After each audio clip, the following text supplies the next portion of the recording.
Jananayagan. So பார்த்தீங்கன்னா இன்றைக்கி release ஆகி பட்டி தொட்டியெல்லாம் பட்டே கலப்பிருக்க வேண்டிய படம். பட் சில பல சென்சார் இஷ்யூஸ், அதோட சென்சார் சர்டிஃபிகேட் கிடைக்காதனால பார்த்தீங்கன்னா படம் அப்படியே தள்ளி போச்சு. அது மட்டும் இல்லாமல் பார்த்தீங்கன்னா இன்றைக்கி தான் அந்த படத்தோட கோட் இயரிங் இருந்துச்சு. சரி இதில் சரி ஒரு முடிவு சொல்லலான்னு பார்த்தா இதுலேயே ஒரு முடிவு கிடைச்சில்ல. ஸோ படம் பார்த்தீங்கன்னா இந்த ஜனவரிக்குள்ளே ரிலீஸ் ஆகாதுன்னு சொல்லியிருக்காங்க. அது மட்டும் இல்லாமல் நமக்கெல்லாம் பொங்கல் என்ன நடக்க போகுதோ தெரியலங்க.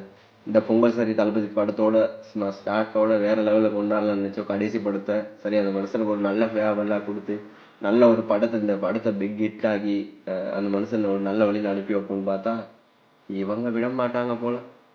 பட் நான் யோசிப்பேன், என்னடா இவர் ஏன்டா அவர் நல்ல படம் நடிக்கிறத விட்டுட்டு அரசியலுக்கு போனார் அப்படின்னு. ஆனால் உண்மை அது இல்லைங்க. இவரும் அரசியலுக்கு போகலை. இவங்க பண்ண விஷயம் தான் இவர் அரசியலுக்கு இழுத்துருக்குன்னு இப்போ நல்லா புரியுது. ஸோ கஷ்டமாக இருந்தாலும் பட் கண்டிப்பாக படம் ரிலீஸ் ஆகும். படம் ரிலீஸ் ஆகிற அன்னைக்கு தான் நமக்கு பொங்கலே. ஸோ வெயிட் பண்ணி பார்க்கலாம் என்ன நடக்குது. நம்ம வேண்டாம் is coming for you guys.